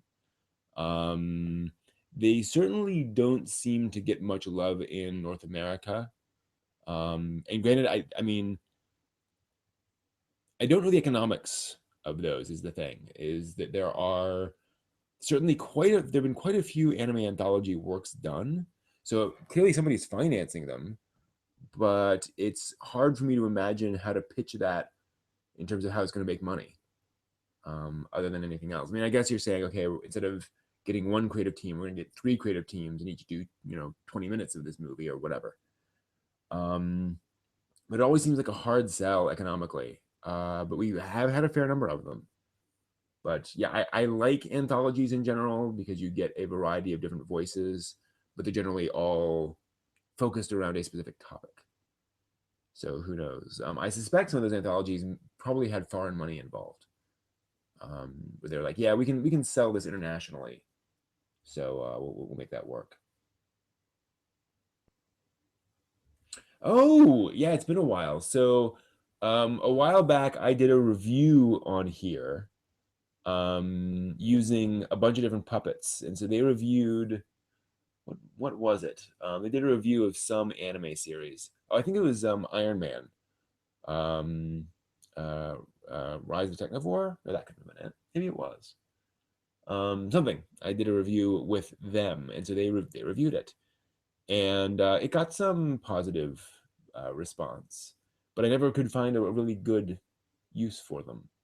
And then Ronald did a few videos way back in the day, years ago, the rabbit puppet, and so he's been fun to use. And so I think he's cropped up once or twice since then in various projects. But yeah, they've kind of been around the channel a bit. So we'll see. But we definitely like to include them more. We'll have to figure out just the right place for them. But the news show seems like a decent fit for now.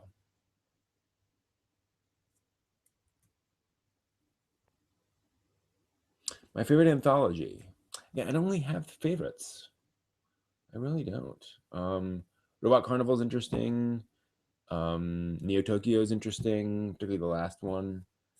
Let's think what else. One just slipped in and out of my head. The first one that, oh man, I'm forgetting everything. It's your anthology anime.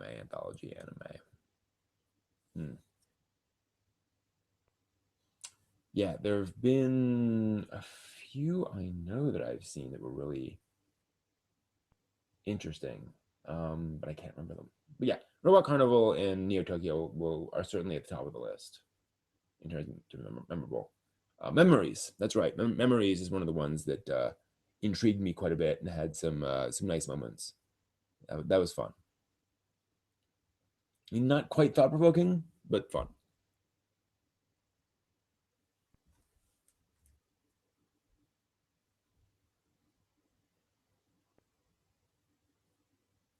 Oh yeah, Legend of Galactic Heroes. I'm amazed. I'm amazed and delighted that it got licensed. We'll have to see how that goes. I mean, this would not be the first time that something gets licensed and then not completely released. That happens sometimes. So, I don't take this as absolute certain proof that we'll get all of it, but I think that's great that we're getting Legend of the Galactic Heroes. I mean, the big problem ultimately is it's a very tough sell. That many episodes to anime fans who generally don't buy things, and generally, space opera has not been hugely popular of late. Folks have been tuning in more for the fantasy shonen action things in terms of long form shows. So again, I think it's good. I think more shows available in more ways is almost always a good thing.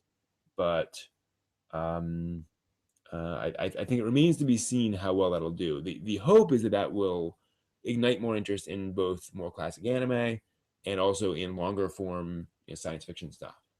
We are certainly seeing more science fiction stuff in anime in general, not just in terms of licenses, but also in currently airing anime series of the past couple of years. So I think we are seeing a resurgence of that, and hopefully a resurgence in North American fandom and global fandom, which would be nice. I mean, it'd be nice seeing more stuff than modern Japan setting.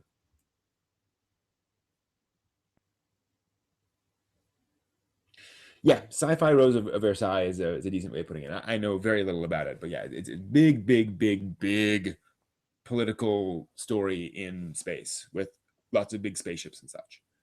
So you get kind of the big space opera, galaxy spanning storylines, but lots of political intrigue and such.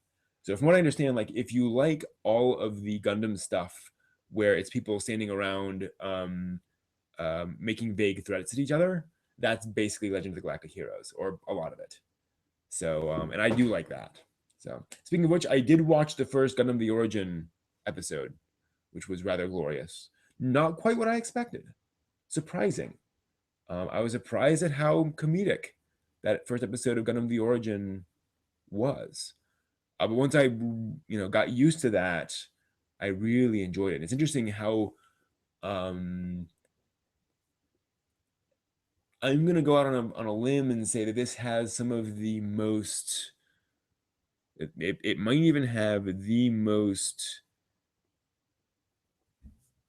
emotive character animation I've seen in Gundam yet, in the sense that those characters are animated and they moved in ways that were distinct to the character and that got across a lot of emotion just in how they moved and walked, which is not something that Sunrise usually does with its characters. Even when there's big budget for the anime, that usually goes towards the mecha and not towards the character animation. So this definitely felt like they were really thinking about how to get across those characters' emotions through animation. The CGI still felt a little off-putting. It just didn't quite connect with the rest of the animation, I felt. That could just be me because I'm just so used to hand-drawn mecha in Gundam. But yeah, it was certainly an interesting storyline, and I like how they filled in a lot of backstory for those characters. I think they did a fine job of weaving that in. It's a little silly having all those characters Mobile Suit Gundam. Oh, they were all also sort of interrelated, years before them. Okay. But overall, I was sucked in. I was enjoying every single minute of it.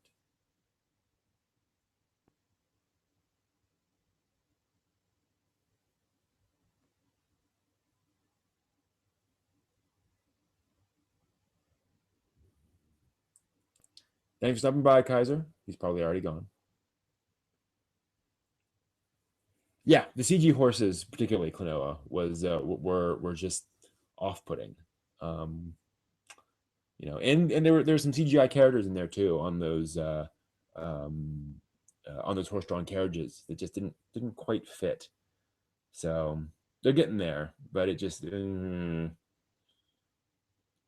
not how I would have done it, certainly. But then I'm an old coot on that score.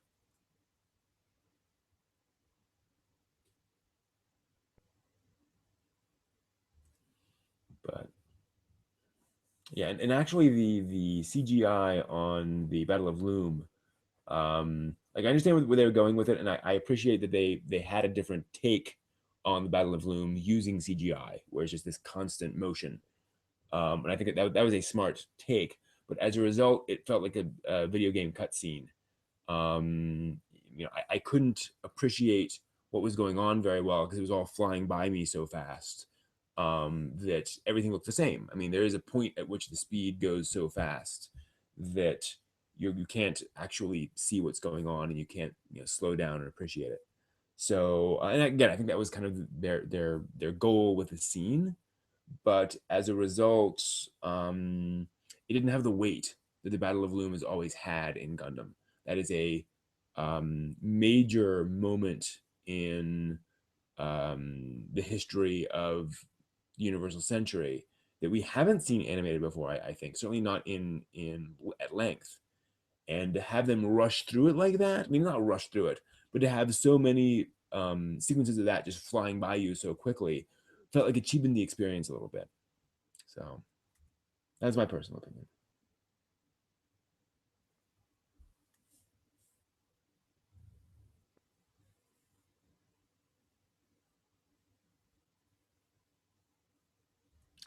Yeah, yeah. Um, yeah, and unfortunately, the anime studios just do not have the time or the budget to spend a lot of time on careful integration. There's just, okay, there's just, sometimes they just have to render it and then slap it in, and just do the best they can with it.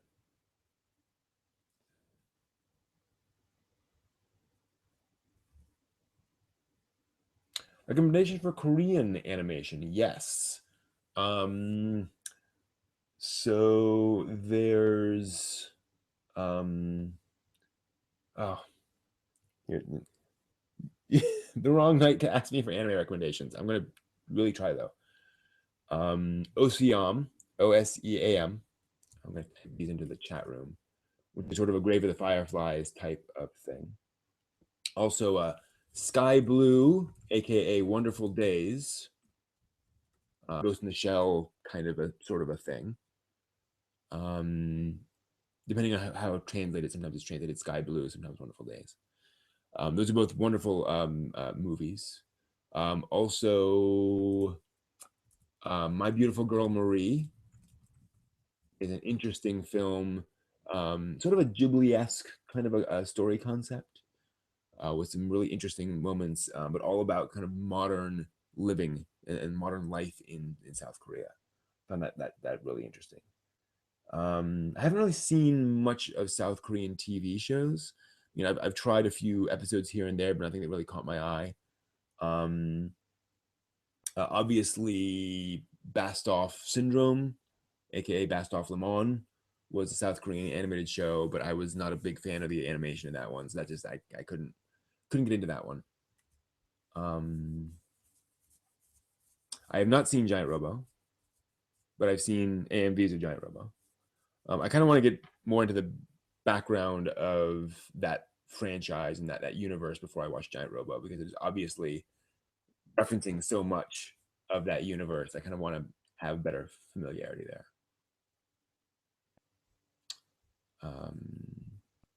In terms of other Korean animation out there, there's a Hammer Boy, which reworks a lot of the plot line of Future Boy Conan, the Miyazaki storyline. And Hammer Boy is a movie, and the animation's mediocre, but it's certainly serviceable. What else, Korean animation wise? Those are the ones that really crop up to mind. But those are interesting ones. Yes, that's Western theaters only. So when Wani was there, just crossed the $500,000 threshold in U.S. theaters only.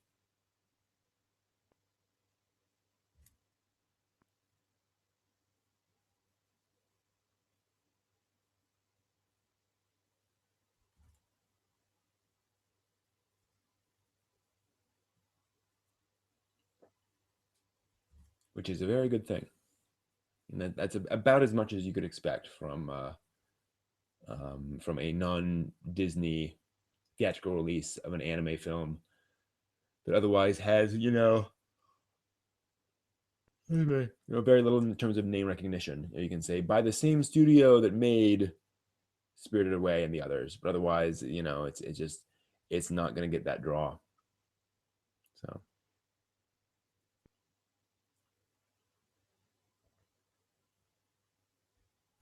But yeah, and when Marnie was there, has been a slow rollout to multiple theaters over throughout the country. So it kind of came in and then came in for a few weeks and then kind of moved out. It was supposed to be in my area. I wanted to go see it, but the theater it was supposed to have it. I couldn't find it on their website. So like, yeah, go to this theater, and I went to that theater's website, and it just didn't show up anywhere. So maybe they had it, but I couldn't find it. And I tried like Movie Phone, and they didn't show. Actually, no, Movie Phone said it should be there, but I had to go to the website to actually get tickets. So somebody put it up on Movie Phone, but the website didn't get updated, which is annoying. But yeah, there will be a home video release of Marnie, I'm sure, at some point, pretty soon. So we will all get a chance to get a nice high quality release of that.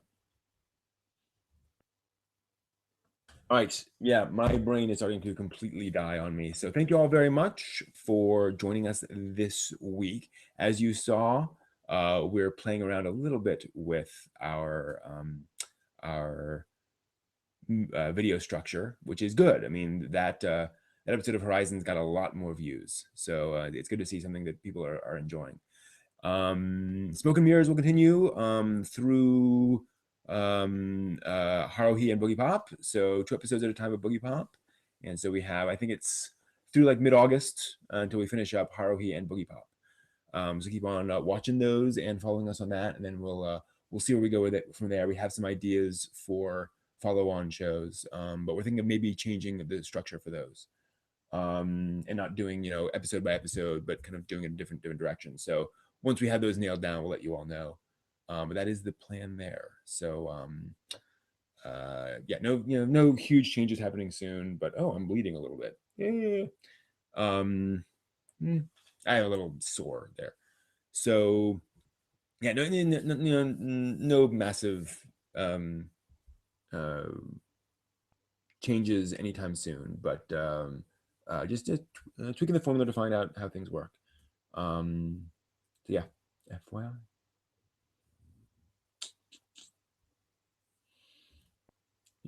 Yeah, exactly. G-Kids has been the one doing the other Ghibli films. So anyway, thank you all again very much. This has been a lot of fun, as always. It's great talking with you all, as always.